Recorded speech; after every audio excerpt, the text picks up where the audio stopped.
जय Hind dear students. आज हम क्लास 10 का ही लाइफ प्रोसेस के एक्सक्रीशन पार्ट के बारे में कुछ डिस्कस करने जा रहे हैं। तो सबसे पहले है कि व्हाट इज एक्सक्रीशन। एक्सक्रीशन है क्या? तो the process of removal of waste from the body of an organism is called excretion. Plant हो या एनिमल हो, उसके बॉडी से कुछ, उसके बॉडी के अंदर कुछ वेस्ट बनते ही रहता है और इससे वेस्ट प्रोडक्ट का जो रिमूवल होता है वो किसी न किसी तरह से बॉडी से बाहर निकलता है। इसी प्रोसेस को एक्सक्रीशन कहते हैं। तो प्लांट में मेन एक्सक्रीटरी प्रोडक्ट्स क्या क्या है? तो in plant main excretory products are CO2, water vapour, oxygen. Plant में मेनली जो है कार्बन डाइऑक्साइड, वाटर वेपर और ऑक्सीजन, यही सब मेन एक्सक्रीटरी प्रोडक्ट है। तो ये फिर बॉडी से रिलीज कैसे होता है, बॉडी से आउट कैसे होता है प्लांट में? तो प्लांट के स्टेम में लेंटिसेल रहता है। लेंटिसेल क्या है? तो pores present on stem. Stem में जगह जगह पर प्लांट में पोर्स पाया जाता है, छिद्र पाया जाता है और उसी के द्वारा गैसियस एक्सचेंज होता है। फिर स्टोमेटल पोर्स के द्वारा भी गैसियस एक्सचेंज होता है। तो लेंटिसेल के बारे में क्वेश्चन पूछा जाता है, व्हाट इज लेंटिसेल? तो pores present on stem responsible for gaseous exchange is called lenticel. तो नेक्स्ट टर्म है एक रेफाइड। रेफाइड क्या है? तो solid waste product of plant if stored inside fruit. किसी किसी प्लांट के फ्रूट के अंदर में वेस्ट प्रोडक्ट डिपॉजिट हो जाता है, तो इसी को हम रेफाइड कहते हैं। एग्जाम्पल क्या है? तो यम एक प्लांट का नाम है जिसको जमीकंद भी कहते हैं। इसमें निडल शेप्ड रेफाइड प्रेजेंट होता है। तो ये बहुत ही इंपॉर्टेंट टर्म है रेफाइड और लेंटिसेल। तो इसको ठीक से रेडी रखना है, ये एग्जाम के लिए भी काफी इंपॉर्टेंट पॉइंट है।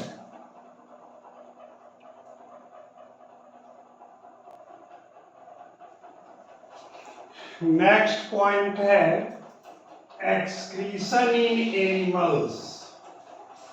प्लांट का तो उतना ही पार्ट था, अब एनिमल के बारे में देखना है कि अमीबा में एक्सक्रीशन कैसे होता है।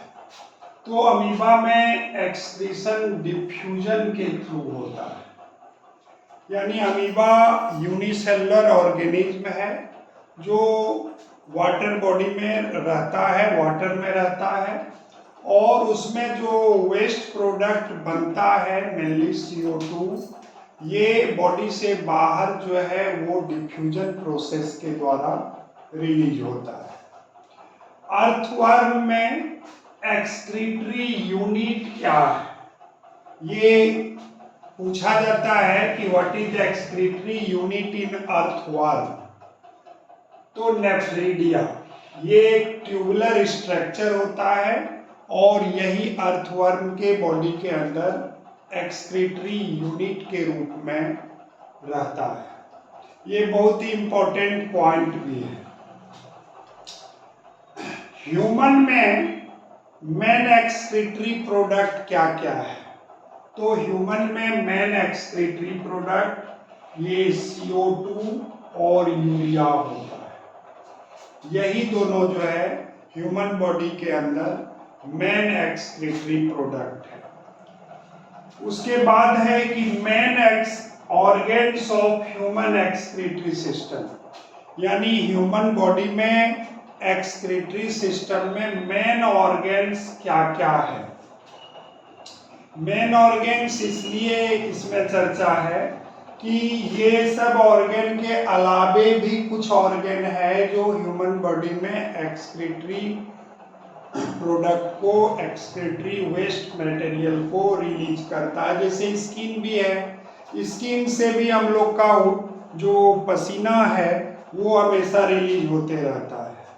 CO2 जो है कार्बन डाइऑक्साइड लंग रिलीज करता है। लेकिन बॉडी के अंदर जो मेन ऑर्गेन है एक्सक्रीटरी सिस्टम का, उसमें 2 kidney, 2 ureter, urinary bladder, 1 urinary bladder और यूरेथ्रा, ये 4 ऑर्गेन्स जो है वही ह्यूमन एक्सक्रीटरी सिस्टम का मेन ऑर्गेन्स है। अब एक रफ फिगर है, यहाँ पर है ये रेनाल आर्टरी एक तरफ, दूसरे तरफ है रेनाल वेन। तो रेनाल आर्टरी के थ्रू ही डर्टी ब्लड जो है किडनी के अंदर फिल्ट्रेशन के लिए आता है। ये 2 किडनी का फिगर है, 2 किडनी होता है, 2 यूरेटर भी, ये लाइन और ये पाइप, ये दोनों पाइप यूरेटर है, फिर यूरिनरी ब्लैडर है और यूरेथ्रा है। तो ये रफ फिगर है, तुम लोग थोड़ा फिगर जो है इसका बहुत इम्पोर्टेंट रहता है, ये बराबर एग्जाम में पूछता है, इसलिए इस फिगर को साफ सुथरा बनाना है और प्रैक्टिस करते रहना है। इसके बाद इस पार्ट में हम आगे बढ़ते हैं, किडनी के बारे में डिटेल अभी जानते हैं कि किडनी क्या होता है। हाँ, किडनी के बारे में थोड़ा डिटेल जानना है और इसमें फर्स्ट पॉइंट आता है कि किडनी कहाँ पाया जाता है। तो kidney is found in back side just above the waist, यानी कमर के ठीक ऊपर बॉडी में ये पिछले पार्ट में 2 की संख्या में मौजूद होता है। किडनी का यूनिट क्या है? तो unit of kidney is nephron, यानी किडनी बहुत सारे मिलियंस की संख्या में नेफ्रॉन के कॉम्बिनेशन से बना होता है, तो इसलिए उसको यूनिट ऑफ किडनी कहते हैं, nephron. Millions of nephrons are present in 1 kidney, एक किडनी में मिलियंस नेफ्रॉन प्रेजेंट रहता है। नेफ्रॉन होता कैसा है? तो nephron is made from cup shaped Bowman's capsule, cup shaped Bowman's capsule. जैसे चाय छानने के लिए चाय छकनी होता है, उसी तरह से नेफ्रॉन जो है उसमें एक कप के आकार का स्ट्रक्चर पाया जाता है और उसी में ब्लड जो है रेनाल आर्टरी के द्वारा फिल्ट्रेशन के लिए आता है। तो कप शेप्ड बोमेन्स कैप्सूल हुआ, उसके बाद इसमें ब्लड कैपिलरी जो है नेट लाइक स्ट्रक्चर के रूप में पाया जाता है, यानी बोमेन्स कैप्सूल जो कप शेप्ड है उसी के अंदर जो है नेट लाइक स्ट्रक्चर कैपिलरीज का पाया जाता है। जैसे चाय छकनी में जिससे पोरस स्ट्रक्चर होता है, वो यहाँ पर ब्लड कैपिलरीज के द्वारा बना होता है और उसको हम लोग क्या कहते हैं? तो ग्लोमेरुलस कहते हैं और इसी ग्लोमेरुलस में ब्लड का फिल्ट्रेशन होता है। इम्प्योर ब्लड इसी कप शेप्ड स्ट्रक्चर में आता है और ग्लोमेरुलस के थ्रू जो है इसका फिल्ट्रेशन होता है ब्लड का। नेक्स्ट पॉइंट है just below Bowman's capsule A tube like structure is present, यानी कप शेप्ड जो स्ट्रक्चर हुआ उसमें ग्लोमेरुलस जाल के आकार का पाया जाता है, ब्लड फिल्ट्रेशन होता है और उसके ठीक नीचे से एक ट्यूब निकलता है और ट्यूब जो निकलता है उसी में फिल्ट्रेशन जो होने के बाद इम्प्योर लिक्विड है वो आता है। यानी यहाँ पर चाय जैसे हम लोग छानते हैं तो जो वेस्ट प्रोडक्ट होता है वो चाय छकनी के ऊपर ही रह जाता है, चाय पत्ती से, लेकिन यहाँ पर क्या है कि इम्प्यूरिटीज ही नीचे आता है और जो प्योर ब्लड है वो आगे बढ़ जाता है। तो carries impure liquid after filtration of blood, उस ट्यूब लाइक स्ट्रक्चर में इम्प्यूरिटीज लिक्विड के फॉर्म में आ गया। अब नेक्स्ट पॉइंट है in this part reabsorption of glucose amino acid ETC takes place, यानी उस ट्यूब में जो बोमेन्स कैप्सूल के ठीक नीचे है वहाँ पर ब्लड इम्प्यूरिटीज के साथ साथ कुछ कुछ मात्रा में ग्लूकोज एमिनो एसिड ये सब भी पाया जाता है। तो उस चीज का रीएब्जॉर्प्शन इसी ट्यूब्यूल में होता है और ये एक हार्मोन के थ्रू होता है।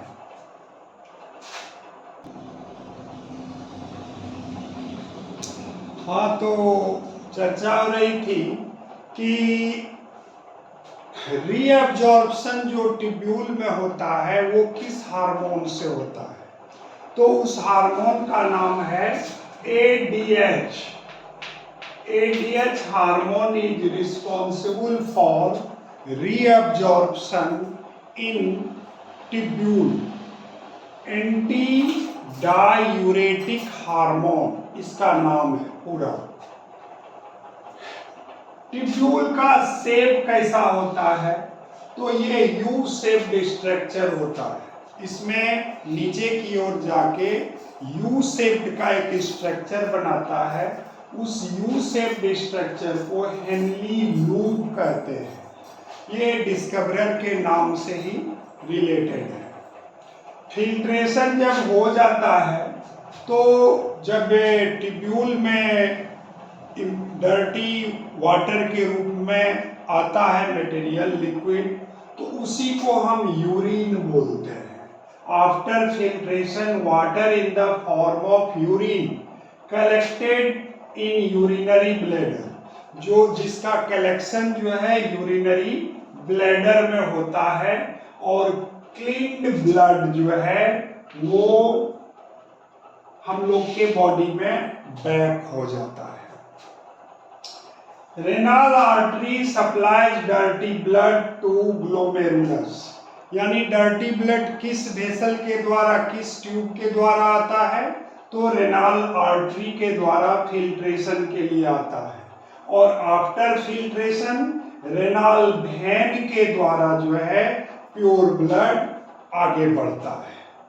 एंड और ट्यूब्यूल क्या रिसीव करता है, तो impurities in the form of water, जिसको यूरिन भी बोलते हैं, यूरिन ही बोलते हैं।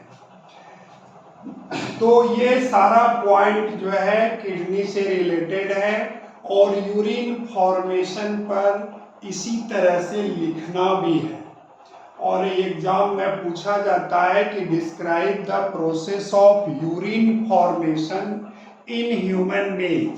तो ये सारा पॉइंट को शॉर्ट करके बढ़िया से लिखना है और यूरिन कलेक्शन यूरिनरी ब्लैडर में होता है, ये यहाँ तक लिखना है। अब है कि किसी किसी आदमी का सुनते हैं कि किडनी डायलिसिस हो रहा है, इसका मतलब क्या हुआ, तो इसका मतलब हुआ कि उसके किडनी का कुछ पार्ट जो नेफ्रॉन है वो डैमेज हो रहा है।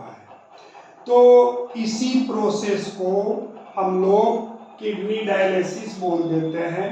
If the functions of kidney are performed by machine, तो उस आदमी को क्या किया जाता है कि मशीन पर उसको दिया जाता है और किडनी काम नहीं कर रहा है भाई, तो मशीन के द्वारा ही ब्लड फिल्ट्रेशन का काम होता है। इसी पूरे प्रोसेस को किडनी डायलिसिस कहते हैं, यानी functions of kidney if performed by machine the process is called kidney dialysis. Okay, आगे बढ़ते हैं अब हम लोग। डायलिसिस मशीन में क्या क्या रहता है? सॉल्यूशन, ये भी एग्जाम में पूछा जाता है। तो डायलिसिस मशीन में वाटर, ग्लूकोज और साल्ट का सॉल्यूशन रहता है, और इसमें एक सेमी परमिएबल मेम्ब्रेन भी पाया जाता है, और इम्प्यूरिटीज जो है आफ्टर फिल्ट्रेशन जो है वो मशीन के सॉल्यूशन में चला जाता है, यानी जब फिल्ट्रेशन हुआ ब्लड का, इम्प्यूरिटीज जो निकला वो इसी सॉल्यूशन में मिल जाता है। नेक्स्ट हेडिंग है किडनी ट्रांसप्लांटेशन। हम लोग सुने हैं कि किडनी का भी ट्रांसप्लांटेशन होता है। अगर किसी आदमी का किडनी बिल्कुल डैमेज हो गया, काम नहीं कर रहा है, और उसके वो किडनी देने वाला कोई दूसरा आदमी मिल जाता है, तो इस प्रोसेस को, जब किडनी को हम लोग रिमूव करके हटा देते हैं अनहेल्दी किडनी को, डैमेज्ड किडनी को, और नया किडनी उसमें डाल देते हैं, तो इसी प्रोसेस को किडनी ट्रांसप्लांटेशन कहते हैं। यानी the process of replacement of infected persons kidney from a healthy person's kidney is called kidney dialysis, kidney transplantation, kidney transplantation क्या हुआ कि डैमेज किडनी को बदल दिए अच्छा किडनी से, तो इस चीज को किडनी ट्रांसप्लांटेशन कहते हैं। इसके अलावे जो है कुछ फिगर इंपॉर्टेंट है, उस फिगर को हम चर्चा करते हैं।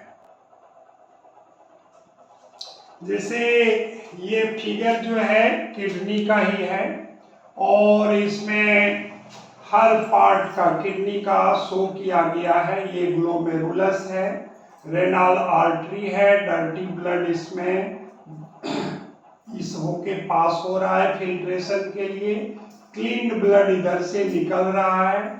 ये टिब्यूल सबको दर्शाया गया है। बोमेन्स कैप्सूल यहाँ कप शेप्ड स्ट्रक्चर है, फिर यूरेटर है, और यूरिन इधर से रिलीज हो रहा है। नेक्स्ट है कि इसमें एक ह्यूमन एक्सक्रीटरी सिस्टम में जो नेफ्रॉन है उसका पूरा फिगर है। जैसे यहाँ पर फिल्ट्रेशन कप शेप्ड स्ट्रक्चर है, तो बोमेन्स कैप्सूल हुआ, इसके अंदर ग्लोमेरुलस है, नेट लाइक स्ट्रक्चर है, कैपिलरीज से बना हुआ, डर्टी ब्लड इधर से आ रहा है, फिल्ट्रेशन हो रहा है। फिल्ट्रेशन होने के बाद ये जो ट्यूब है, ट्यूब्यूल इसको कहते हैं, इसी में इम्प्यूरिटीज वाटर के फॉर्म में आता है, और फिर ये यूरिनरी ब्लैडर में आके जमा हो जाता है। ये जो ब्लड कैपिलरीज निकला है, ब्लड ट्यूब निकला है, ये इसमें रीअब्जॉर्प्शन होता है इस ट्यूब्यूल में एडीएच हार्मोन के द्वारा। फिर ये रीअब्जॉर्प्शन होने के बाद ब्लड जो है इस ट्यूब में आ जाता है, और इम्प्यूरिटीज फिर स्टोर हो जाता है यूरिनरी ब्लैडर में। तो इस तरह से जो है ये फिगर बहुत ही इंपॉर्टेंट है, अक्सर एग्जाम में पूछा जाता है। एक्सक्रीटरी सिस्टम में अगर इतना रेडी है तो क्लास 10 में इसके अलावे जरूरत नहीं पड़ता है, हर क्वेश्चन का आंसर जो है इतना से ही कंप्लीट हो जाता है। ठीक है, अब आगे नेक्स्ट वीडियो में हम मिलते हैं। Okay, bye.